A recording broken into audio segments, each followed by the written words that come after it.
Boys and girls, Jane and I are back again today for the very last time, sorry to say.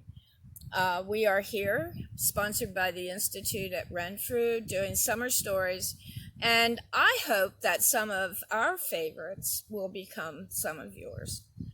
Here's my book for today called Bedhead. I think that happens to a lot of people. It's written by Margie Palatini. Bedhead.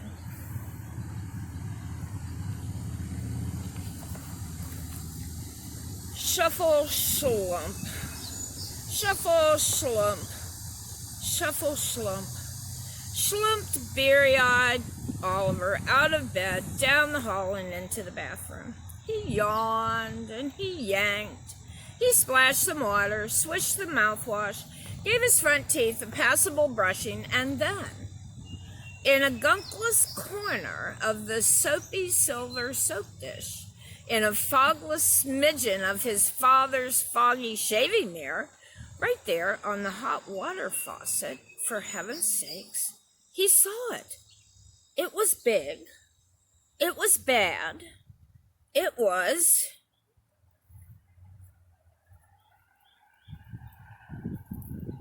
What could it be?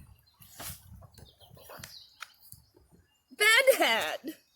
Oliver's hair was out of control. Way out of control. There was hair going this way, hair going that way, hair going up, down, around, and around. And there was one teeny tiny clump of hair way at the back of his head that looked just like a cat's coughed up fur ball. Ah!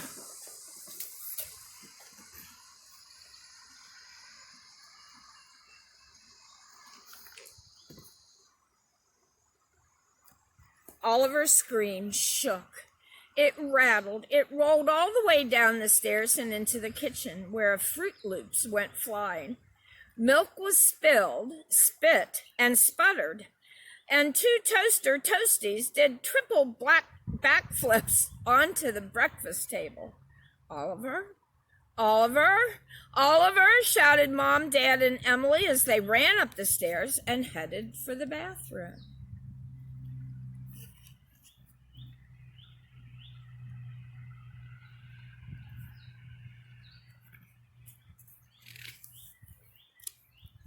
Mom leaned close to the door. Closer, closer. That's right, even closer. Is everything all right, Oliver? She whispered in her calmest, calm mom voice. Come now, dear, open the door and let us in. No sound from Oliver, not a whimper, not a peep. Please, said Mom, pretty please. Pretty, pretty, pretty please. The doorknob slowly turned. Mom smiled at Dad, and she gave a wink to Emily. There you go, she said, taking a step into the bathroom. Nothing can be that.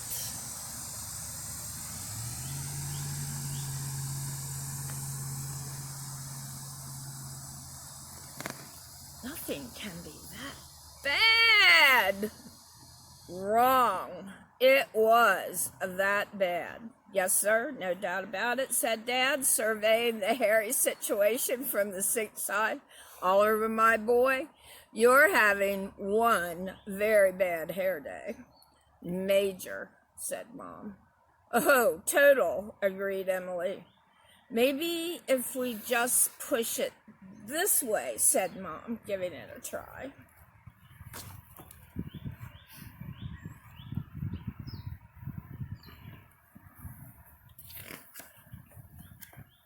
Boing. Been there, done that, moaned Oliver. Perhaps if we just pull it this way, said Dad. Boing. Been there, done that too, groaned Oliver. I could curl it, offered Emily, ready to roll. Oliver stared a steely stare at his sister. I don't think so. Oh, then, well, we'll just wet it, said Mom. Yes, let's just wet it, they all agreed.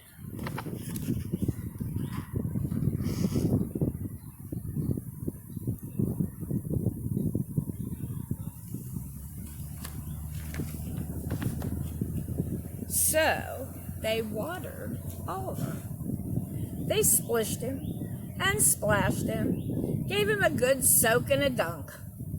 Ah, they said, sighing a confident, job well done sigh. Oliver's bedhead was now one dripping wet head.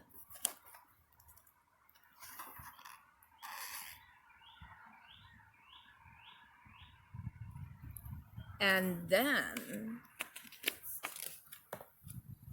it dried. Ba-ba-ba-ba-boing, ba-boing, bink, bink, ba-boing. Hair started going this way, hair started going that way, then up, down, around, and around. And there was now a bigger clump of hair way at the back of his head that looked just like a cat's coughed up fur ball.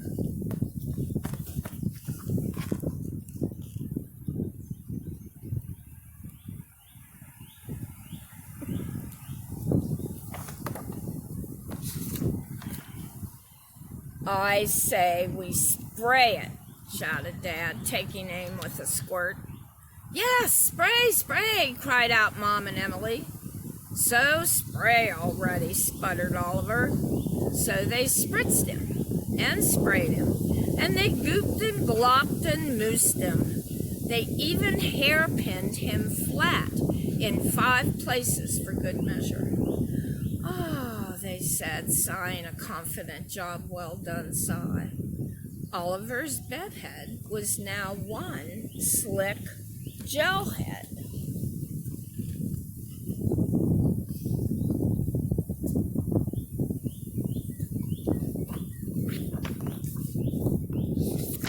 And then pins went flying, ba-ba-boing, ba-boing, bing, bing, ba-ba-boing. Hair started going this way, hair started going that way, then up, down, around, and around. And now there was an even bigger clump of hair way at the back of his head that looked just like a cat's coughed up fur ball. Oliver wondered, maybe if I just sort of, brushed it a bit. No, the 3 shouted, seeing the boy with bristles poised. Whatever you do, no brush.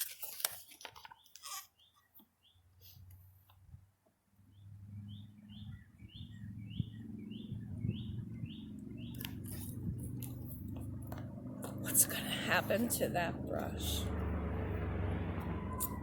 Too late. Oh, yes, the brush got stuck. Not stuck in the hair going this way or that. Not stuck in the hair going up and down, and not even stuck in the hair going around and around, but stuck, yes, very, very, very stuck in that clump way at the back of his head that looked just like a cat's coughed up fur ball. Mom gave it a good yank. Yow! Dad gave it a pull. Ouch! And Emily gave it one good long tug. Yike! Well, said Mom, without a bit of a doubt, that brush is stuck all right. Definitely stuck, decided Dad. A done deal, declared Emily. Then, just when they were about to give up, Oliver saw the answer right there on the wall.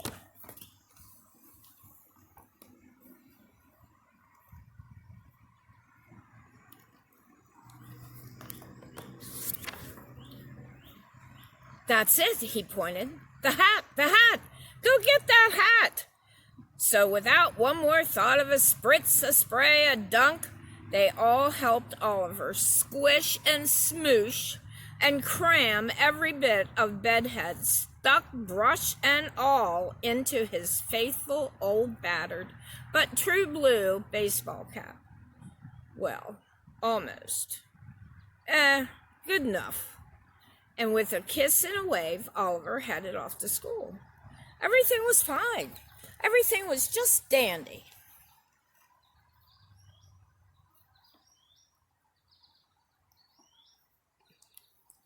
And then, Mary Margaret, who sat in the third row, 4 seats down, one desk across from Oliver, in Mrs. Oppenheimer's class at Biddlemeyer Elementary, looked over to him and said, "You can't wear that hat." Oliver looked at Mary Margaret. "Can too." "Cannot." "And just why not?" demanded Oliver, holding tightly onto his hat. Picture day. Because it's picture day. Picture day! Picture day! Sang out Mrs. Oppenheimer, standing in front of the class. "Everyone line up for our class picture. Back straight, faces front, smiles wide, and hats off." "Uh-oh," said Oliver. "Hats off?" "We're waiting, Oliver," said Mrs. Oppenheimer as everyone took their places. "We're waiting, Oliver," said Mary Margaret. "We're waiting, Oliver," said everyone else.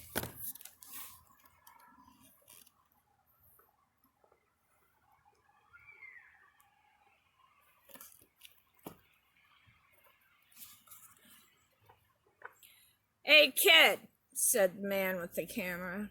"Yeah, you with the lumpy-looking head. Off with that hat."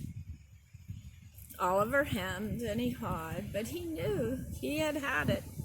He lifted the brim, and he slowly took off his faithful old battered but true blue baseball cap. He held his breath. He closed his eyes and he waited some more. Nothing. Zero, zilch, nada. He opened his eyes and he looked up. There was no hair going this way, no hair going that way, no hair going up and down, not even around and around. And nobody could see that brush stuck in a clump of hair way at the back of his head that looked like a cat's coughed up fur ball. "Ah," said Oliver, sighing a confident job well done sigh. "Ready, everyone," sang out Mrs. O, "big smiles, and say cheese on the count of 3. 1, she said.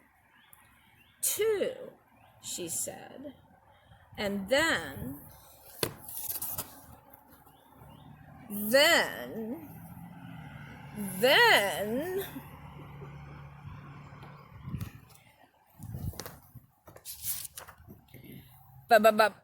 boing, boing, bing, bing, boing, boing, boing, boing. Hair started going this way. Hair started going that way. Hair started going up and down and around, and that brush that was stuck in the clump of hair way at the back of his head that looked just like a cat's coughed up fur ball let loose and boinged Mary Margaret on top of her head and boomeranged right into Mrs. Oppenheimer's nose.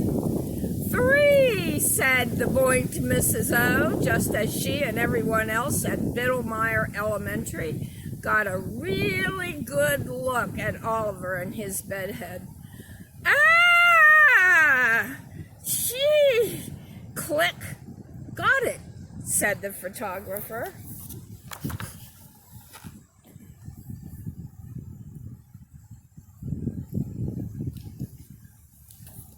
I wonder if it shows us the class picture. What's it going to look like? Oh dear. Here's Mrs. Oppenheimer's class.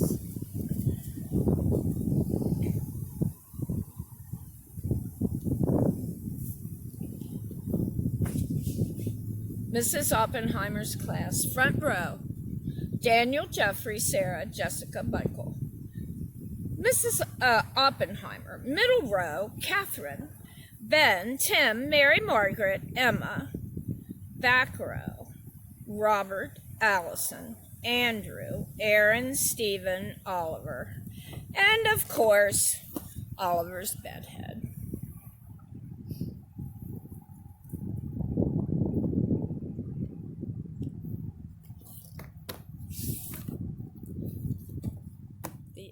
I'm going going to read The Bad Seed by Jory John today. I chose this book because this is my granddaughter Clara's favorite book. Well, at least at the moment. The Bad Seed. I'm a bad seed. A bad seed.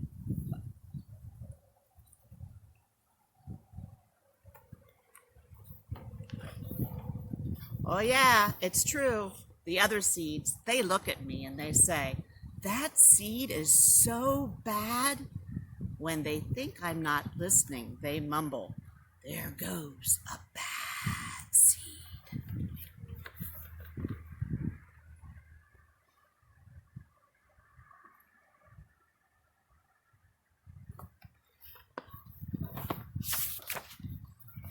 But I can hear them. I have good hearing for a seed. How bad am I? You really want to know?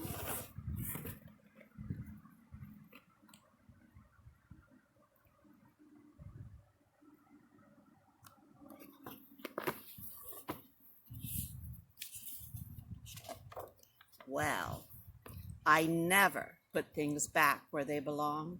I'm late to everything. I tell long jokes with no punchlines. I never wash my hands or my feet. And I lie about pointless stuff. And I butt in line every time.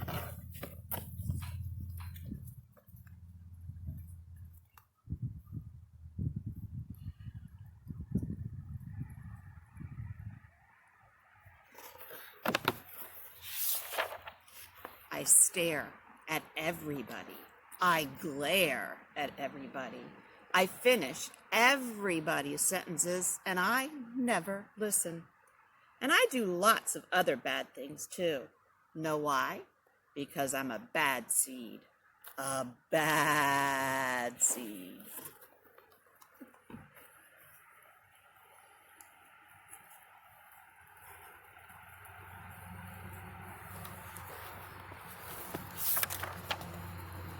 I just can't help it. Sure, I wasn't always this bad. I was born a humble seed on a simple sunflower in an unremarkable field. I had a big family, seeds everywhere. We found ways of having fun. We were close.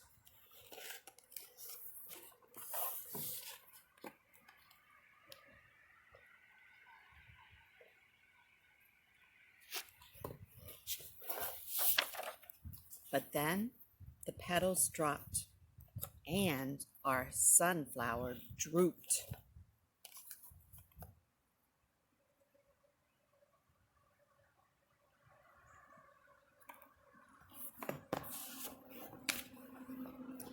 It's kind of a blur. I remember a bag. Sunflower seeds, delicious.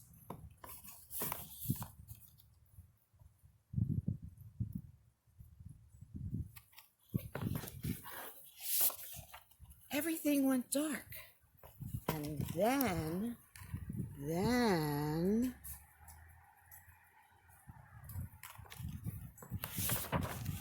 a giant.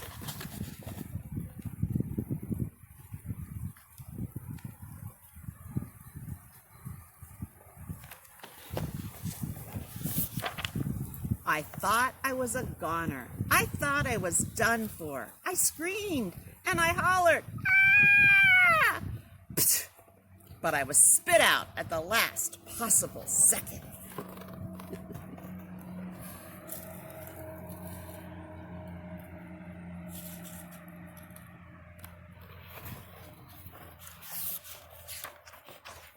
I flew through the air and I landed under the bleachers with a huge thud. When I woke up, it was dark outside. A wad of gum had softened my fall. I felt okay, but something had changed in me. I'd become a different seed entirely. I'd become a bad seed.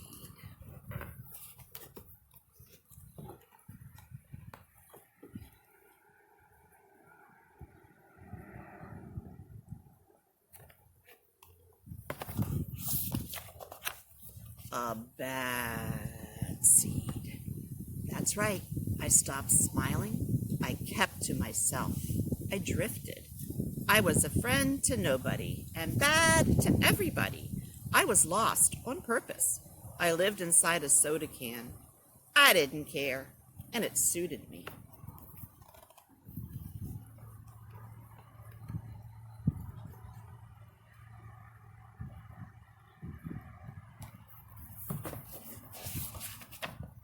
Until recently, I made a big decision. I've decided I don't want to be a bad seed anymore. I'm ready to be happy. It's hard to be good when you're used to feeling so bad, but I'm trying. I'm taking it one day at a time. Sure, I still forget to listen, and I still show up late, and I still talk during movies, and I do all kinds of other bad stuff.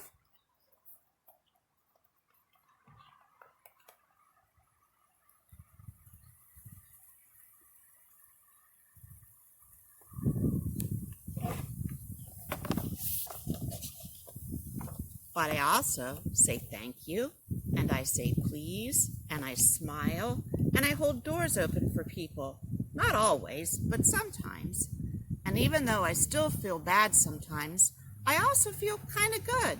It's sort of a mix. And all I can do is keep trying and keep thinking, maybe I'm not such a bad seed after all.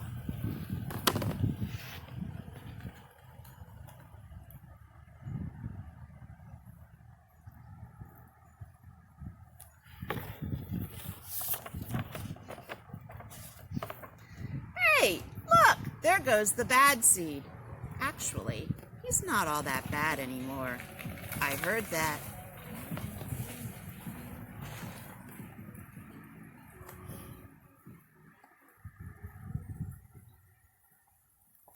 The end. See you next summer.